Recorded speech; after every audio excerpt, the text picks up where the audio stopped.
Սելայնակիցներ, մշտապես ասել եմ և հիմա էլ կրկնում եմ. բյուջեն զուտ ֆինանսական և առավել ևս հաշվապահական փաստաթուղթ չէ։ Այն արտահայտում է կառավարության քաղաքական առաջնահերթությունները և ամրագրում է, թե կառավարությունը որքան գումար է պլանավորում հատկացնել իր ծրագրում նշված խնդիրները լուծելու և նպատակներին հասնելու համար։ Բազմաթիվ անգամներ թե գործընկերներս, թե ես կրկնել ենք, որ կառավարության իրականացված ծրագիրը այսօր բացարձակապես որևէ առնչություն չունի նախընտրական ծրագրի հետ և մեծամասնության կողմից հաստատված կառավարության ծրագրի հետ, առնվազն Արցախի անվտանգային և արտաքին հարաբերությունների հարցերում։ Սա մասին շատ ենք խոսել և էլի կխոսենք։ Սակայն նշեմ, որ իշխանությունները չեն կատարել նաև իրենց տնտեսական բլոկի խոստումները։ Իդեպ, պարոն նախարար, համընդհանուր բազային եկամուտի մասին իմ հարցը նրա համար չէ, որ ասեի, տեսեք ինչ լավ եմ հիշում, ինչեր եք խոստացել։ Դա նրա համար է, որ ցույց տամ, որ դուք գիտակցաբար աղճատում եք իրականությունը, ավելի ճիշտ ստում եք, թե ընդդիմություն, թե իշխանություն եղած ժամանակ։ Սա այն դեպքն է, որ կեցությունը չի որոշում գիտակցությունը, եթե անազնվությունը էության մի մաս է։ Ինչևէ, անդրադառնանք այս կառավարության տնտեսական քաղաքականությանը։ Հիշեցնեմ, որ կառավարությունը խոստացել էր գիտելիքահենք և նորարարական տնտեսություն, կառավարության ծրագիր H22։ Հիշեցնեմ, որ 22-23-24 թվականներին մեր տնտեսության առաջատար և ամենաարագ աճող ճյուղը մեծածախ և մանրածախ առևտուր, ավտոմեքենաների և մոտոցիկլետների նորոգումն էր։ Համապատասխանաբար հնա 11, 12.7, 13.6%, հիրավի գիտելիքահենք ճյուղ, առնել ծախել կամ դզել փչել։ Մոգական է։ Իդեպ 25 թվականի առաջի կիսամյակում այս նորարար և գիտելիքահենք ճյուղը կազմում էր մեր հնա 14.4%-ը։ 23 թվականին Հայաստանը շախ և մատ հայտարարեց ամբողջ աշխարհին, մեկ տարվա ընթացքում 23.6 անգամ մեծացնելով ոսկերչական արտադրությունը։ Ոսկերչությունը պեռաշկի թխել չի, տիկնայք և պարոնայք։ 24 թվականին Հայաստանը սկսեց ոսկի արտահանել,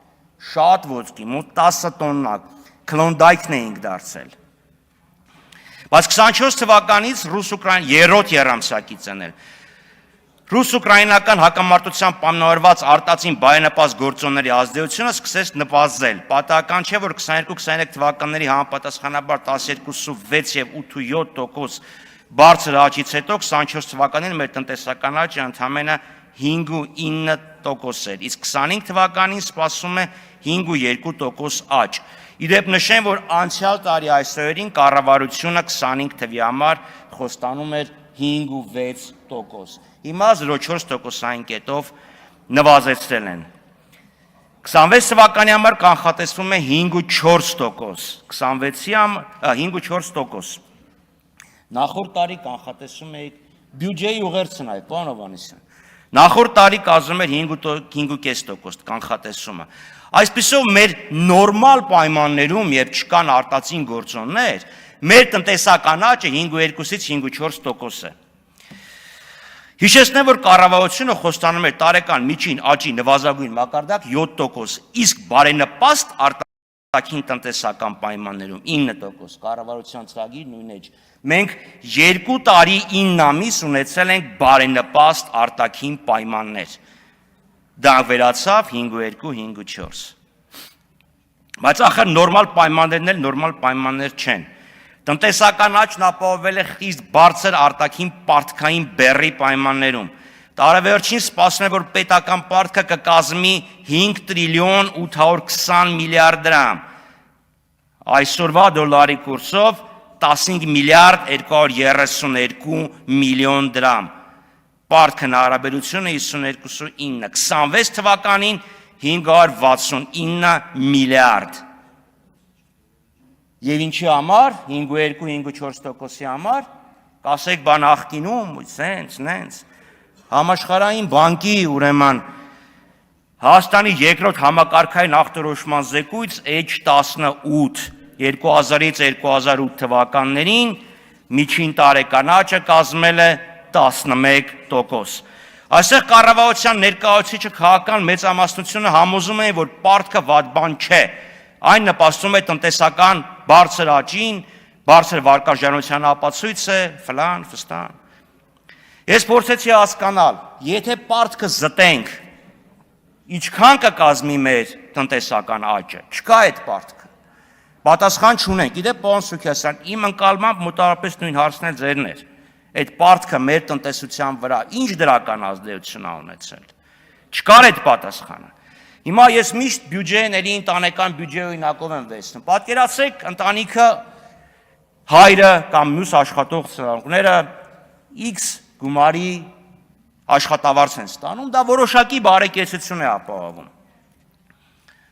Ավելի լավ սնունդ, մի քիչ ավելի լավ հագուստ, միգուցե ավելի գեղեցիկ կահույք, բայց դա վերցնում է տոկոսով, հետո տոկոս է վերցնում, պարտք է վերցնում։ Պարտք որ վերցնում ես լավ է, ճաշը համեղ է, բայց այդ պարտքը տալու ես, հետ ես տալու, հետ տվածն ավելի շատ, թե այն մի քիչ ավելի լավ ապրելը, որը ապահովել է պարտքի միջոցով։ Չկար այդ պատասխանը։ Չկար, սելի այնակիցներ։ Ուրեմն գալիք տարվա ընթացքում ֆինանսական կառավարությունը պարտքի մարման եւ սպասարկման վրա վճարելու է 1 տրիլիոն 53 միլիարդ դրամ։ Այդքան գնալու է ընտանեկան բյուջեից։ 1 տրիլիոն 53 միլիարդ դրամ։ Շատ է, քիչ է։ Մենակ պարտքը 432 միլիարդ է, ներողություն, տոկոսը։ Այսինքն 629.8 մայր գումարի վրա 432 միլիարդ տոկոս։ Համեմատության համար առողջապահության բյուջեն 212 միլիարդ, կրթության 361 միլիարդ, կենսաթոշակները հանած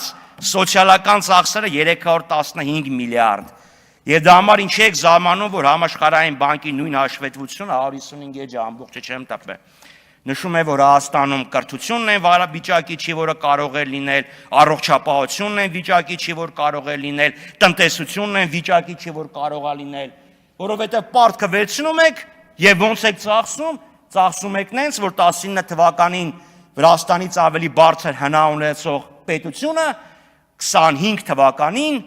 Վրաստանից ավելի ցածր մեկ շնչին ընկնող հնա ունի։ Ստեղից հարցը տալիս են ֆինանսների նախարարն ասում է Վրաստանը Ռուսաստանի հետ սահման ունի։ Դահլիճից ինչ որ մեկն ասում է Վրաստանը ծով ունի։ Ստեղ են ասում որ նալլա քեզ չար սատանա։ Այդ սահմանը Ռուսաստանի հետ երեք առաջացավ, թե Սևծովը թազակցած գյոլա, նոր առաջացավ, 19 թվին չուներ։ Հայաստանը մեկ շնչին ընկնող հնայով տարածաշրջանի Կովկաս եւ Կենտրոնական Ասիա հետնապահ է 12.5 հազար է այնտեղ մեկ շնչին ընկնող։ Հիմա սիրելի հայրենակիցներ, լավ, պարտքի մյուս մասին կանդրադառնամ հետո։ Իշխանություններն ասում են, գիտեք, մեր միջին աշխատավարձը բարձրացել է։ Մեծ թվեր են ասում, այս միջինը 2020 թվին եղել է 203 1268 դրամ, 25 թվականի առաջի կիսամյակում 313 հազար դրամ։ Միջին բառը, որ ասում ես, այն տպավորությունն է, որ մեջտեղն է, մոտավորապես կեսը քիչ է, մոտավորապես կեսը շատ է։ Ես այդ հարցը անցյալ տարի տվեցի պարոն նախարարին, հիշում եք պարոն Հովհաննիսյան, ասեցի դժվար բառ չի, մի հատ դիմեք, պատասխանը կտան, չեմ զլացել, դիմել եմ թե ԲԵԿ եւ թե աշխատանքի եւ սոցիալական հարցերի նախարարություն։ ԱՍՀՆ-ն ընդհանրապես ուղարկել է ՊԵԿ։ Կարծես թե աշխատանքի նախարարը ես եմ, իրանք զբաղվում են վայրի բնության պաշտպանությամբ։ ՊԵԿ-ից ստացվել է շատ հետաքրքիր պատասխան, աշխատավարձերը չունենք, ունենք հարկման բազան, որի մեջ մտնում է արձակուրդայիններ, քաղաքիրավական պայմանագիր եւ աշխատողների թիվներ չունենք, առնենք եկամուտները։ Այսինքն ես այս տարվա կտրվածքով 4 աշխատող եմ, որտեղ ես աշխատավարձ ստանում եմ այստեղից եւ 3 բուհերում դասավանդելից։ Ես 4 քաղաքիրավական պայմանագրով հարգելիս ունեմ այդ իրավունքը։ Ինչևէ 2025 թվականի առաջի կիսամյակում սիրելի հայրենակիցներ, Մեր բնակչության 75%-ը միջին աշխատավարձից ցածր է ստանում։ Հասկանում եք, բա ուր եղավ կեսը, միջինը։ Իշխան կառավարությունը այսօր չունի աշխատավարձի մեդիան արժեքը, թե մեջտեղի աշխատավարձը ինչքան է։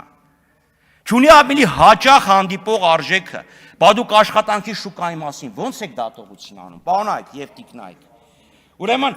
մինչև 100,000 դրամ ստանում է 176,000 մարդ, 100,000-ից 200,000 դրամ 277,000 մարդ, 200-ից 300,000 119,647, այդ միջին աշխատավարձով ում եք խաբում։ Հիմա լավ, ես կարող եմ պարոն Սիմոնյան 2 րոպե վերցնել։ Չէ, 4 րոպե շատ է։ Հիմա վերցնենք պարտքի մակարդակը ընտանեկան մակարդակում, ընտանիքում։ Սիրելի այնակիցներ, երբ այս իշխանությունը ստանձնեց կառավարությունը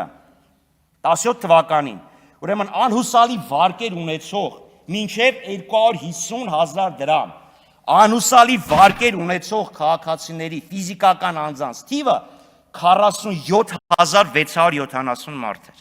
47,000, հեսա կենտրոնական բանկին է, կարող եմ նվիրեմ։ Գիտեք ինչքան է կազմում 25 թվականին 25 թվականի հոկտեմբերի 1-ին 136,511։ Շնորհակալություն, պարոն Այդ Խաչատրյան։ դա բարեկեցության ամենապարզ ցուցանիշն է։ 130